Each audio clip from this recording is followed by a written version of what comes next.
E aí, gente, bom dia. Aqui é o professor Emanuel. Bem, gente, nessa segunda, para começar o dia, para começar a semana bem, eu tô trazendo aqui para vocês o gabarito do exercício ou dos exercícios que a gente trabalhou na semana passada em geografia. Certo? Esse vídeo é exclusivo para os alunos do 8º ano. Então vamos lá para as correções. Primeira questão. Sobre a Organização das Nações Unidas, ONU, responda em que contexto a ONU foi criada. Bem, se você prestou bastante atenção no vídeo, na videoaula que eu disponibilizei para vocês, com certeza você percebeu que um fato histórico foi a criação da ONU, né, a Organização das Nações Unidas, e o principal contexto histórico, ou seja, a época, o ano, né, ou a situação da história em que foi criada. Todos nós sabemos que foi no pós-guerra ou no pós-Segunda Guerra Mundial, certo? Então, tá aí a resposta. A Organização das Nações Unidas foi criada após a Segunda Guerra Mundial, no ano de 1945, que foi o ano que se encerrou a guerra. Vamos para a próxima, para o item B. Qual o principal objetivo da criação da ONU? Bem, você poderia colocar diversas respostas, contanto que estivesse coerente, né? Portanto, o objetivo principal da Organização das Nações Unidas seria o selamento da paz entre as nações, não é isso? Ou manter o equilíbrio entre o planeta, manter a paz entre os países, certo? Qualquer que seja uma dessas respostas estaria dentro do roteiro. Bem, o principal objetivo é manter a paz e a segurança internacional, certo? Esse é o principal objetivo. Se você colocou uma resposta basicamente nesse sentido, então considere correta. Vamos para o item C. Compare a Assembleia Geral e o Conselho de Segurança quanto a seus membros e suas atribuições. E como vocês puderam perceber, como eu comentei na videoaula, os membros da Assembleia Geral e os membros do Conselho de Segurança têm algumas diferenças em relação a poderes. Por exemplo, Conselho de Assembleia Geral, por exemplo, ela tem o direito de voto igual, ou seja, para todos os países que participam do Conselho Geral, da Assembleia Geral, para todos que participam, eles têm o direito a votar igualmente. Então, o voto de cada um tem o mesmo peso. Então, não importa se um país é mais rico que o outro ou alguma coisa do tipo que vai diferenciar no voto, certo? Então, vai ser igual. Já no Conselho de Segurança, em algumas decisões maiores ou como, por exemplo, em relação a algumas decisões de segurança, como o próprio nome já diz, é o Conselho de Segurança, então eles vão decidir mais questões. Então eles vão decidir questões de equilíbrio, né, entre a paz dos países. Ou seja, se uma ameaça de guerra, eles vão analisar o que aconteceu para ter essa ameaça de guerra, e aí eles vão vetar a ameaça de guerra ou vão permitir. A Assembleia Geral é um órgão deliberativo. Gente, um órgão deliberativo é aquele que praticamente não tem muito peso ali nas decisões. Né? Uma coisa deliberativa é uma coisa bem leve, digamos assim. É como se você tivesse colocando uma folha de papel sobre uma mesa. Não vai exercer muito peso. Agora, se você colocar, por exemplo, um saco, sei lá, algum objeto de 60 quilos, é óbvio que aquela mesa, se for uma mesa de plástico, ela vai ceder, né? Então é praticamente isso, essa analogia. Participam todos os estados membros da ONU, então todos os países que são aliados à ONU participam da Assembleia Geral. Já o Conselho de Segurança é um órgão de decisão que conta com 5 membros permanentes. E, como eu já expliquei também, tem os rotativos, né, que são 10. Os 5 permanentes são Estados Unidos, Rússia, Reino Unido, França e China, que tem direito a veto a qualquer decisão da entidade. E também com 10 membros escolhidos pela Assembleia Geral para um mandato de 2 anos, que são os rotativos. São aqueles que a cada 2 anos saem e são escolhidos novos membros ali, rotativos. A segunda questão. Aqui são os 8 jeitos de mudar. Bem, gente, em setembro de 2000, todos os países aliados à ONU, eles se reuniram para tentar discutir algumas questões, né? Sobre segurança, sobre educação, tentando elaborar aí um modelo geral, né? Já que a ONU é uma organização mundial que envolve muitos países, os principais países, então não seria injusto, né? Tentar se reunir para poder criar um modelo geral sobre a educação, sobre a economia, segurança, certo? Um modelo geral para tudo dentro de um governo, dentro de uma nação. E os 8 jeitos de mudar foram criados nesse sentido. Acabar com a fome e a miséria, educação básica de qualidade para todos, igualdade entre sexos e valorização da mulher, reduzir a mortalidade infantil, melhorar a saúde das gestantes, combater a AIDS, a malária e outras doenças, qualidade de vida e respeito ao meio ambiente, todo mundo trabalhando pelo desenvolvimento. Então são esses os 8 jeitos de mudar que foram delimitados aí pelos países, pelos 190 países, né? Incluindo o Brasil.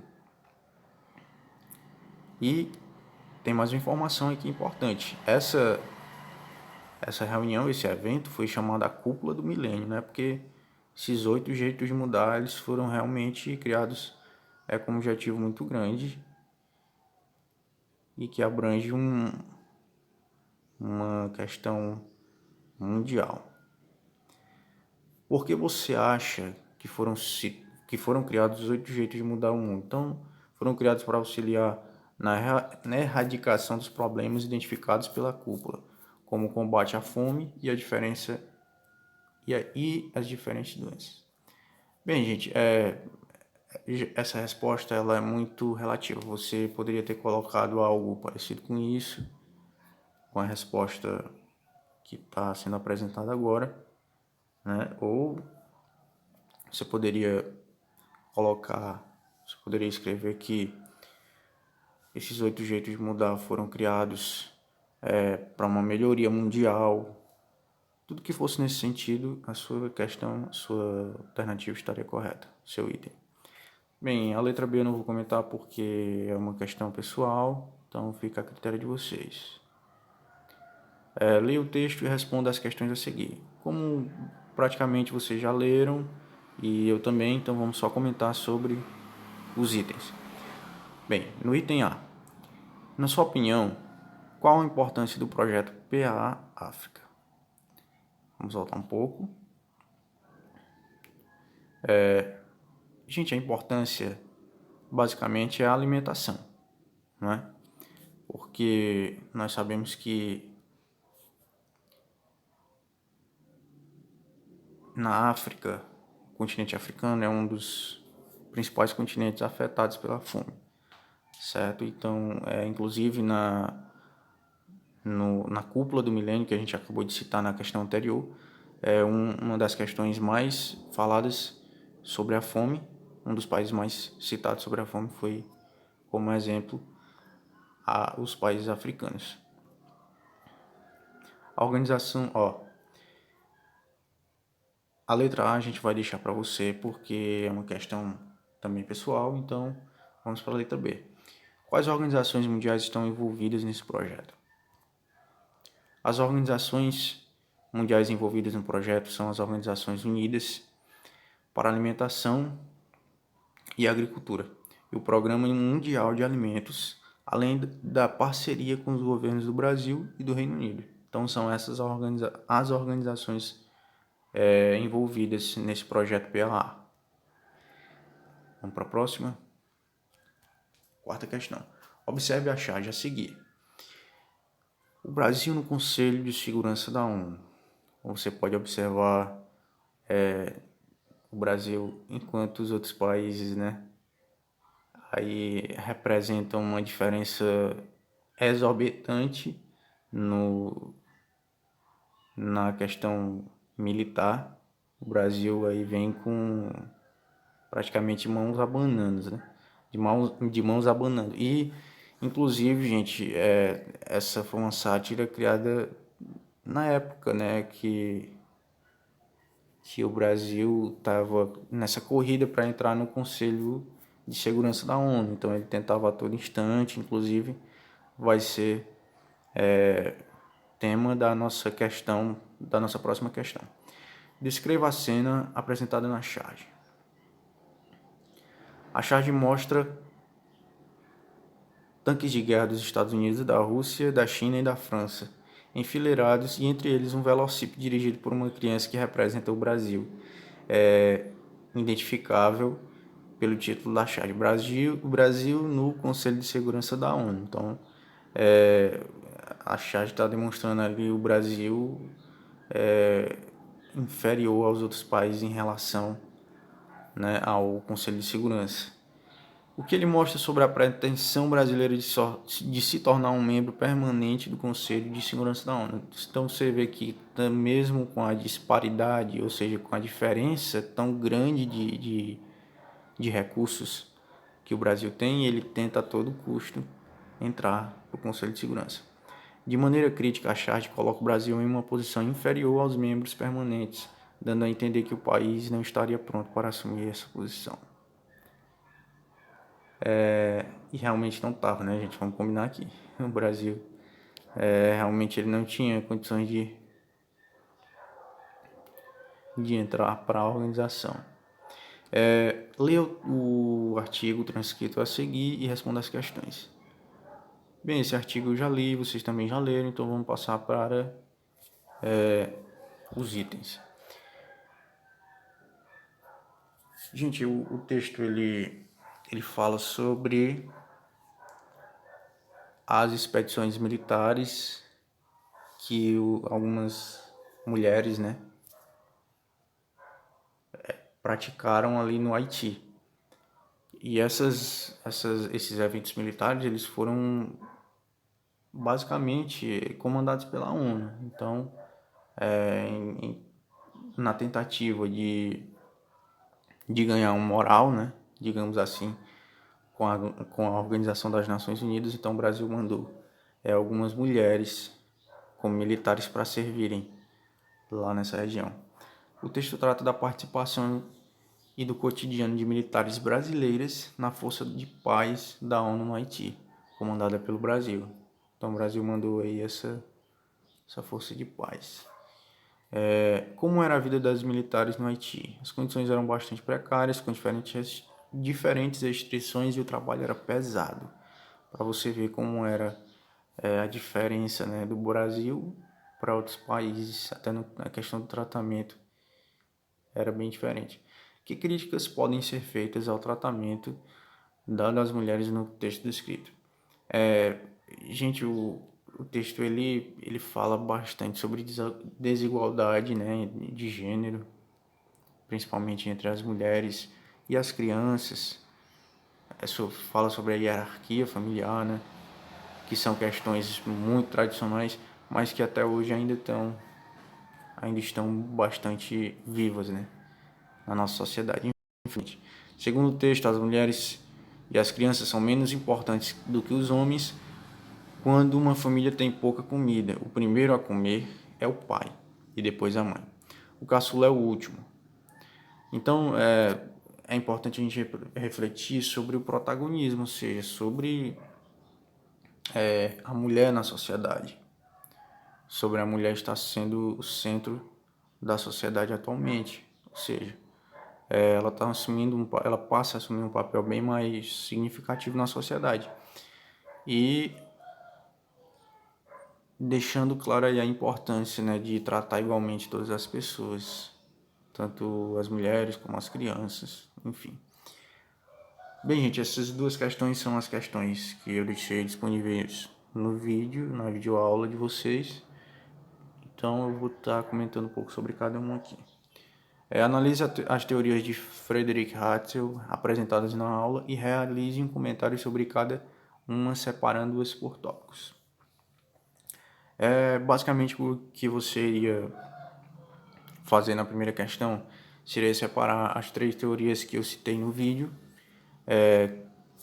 e detalhá-las com mais clareza, né? Porque se você fosse fazer tudo num texto corrido, na minha opinião, ficaria menos explícito, na sua opinião. Na segunda questão, discorra sobre o conceito de geografia política, citado por Friedrich Hatzel, e complemente o texto com sua opinião de modo a confrontar positiva ou negativamente a ideia do autor. Nessa segunda questão, você iria analisar a teoria que o Friedrich Hatzel estava apresentando no vídeo, estava sendo apresentado por mim, e você iria complementar, ou seja, você ia completar ali aquela teoria dele com a sua opinião, certo? Você iria ali completar com a sua opinião e confrontar, ou seja, você iria deixar claro que concorda ou discorda. Bem, pessoal, essa foi a correção. Espero que tenham entendido. Se não, pausem o vídeo, tentem entender e até a próxima.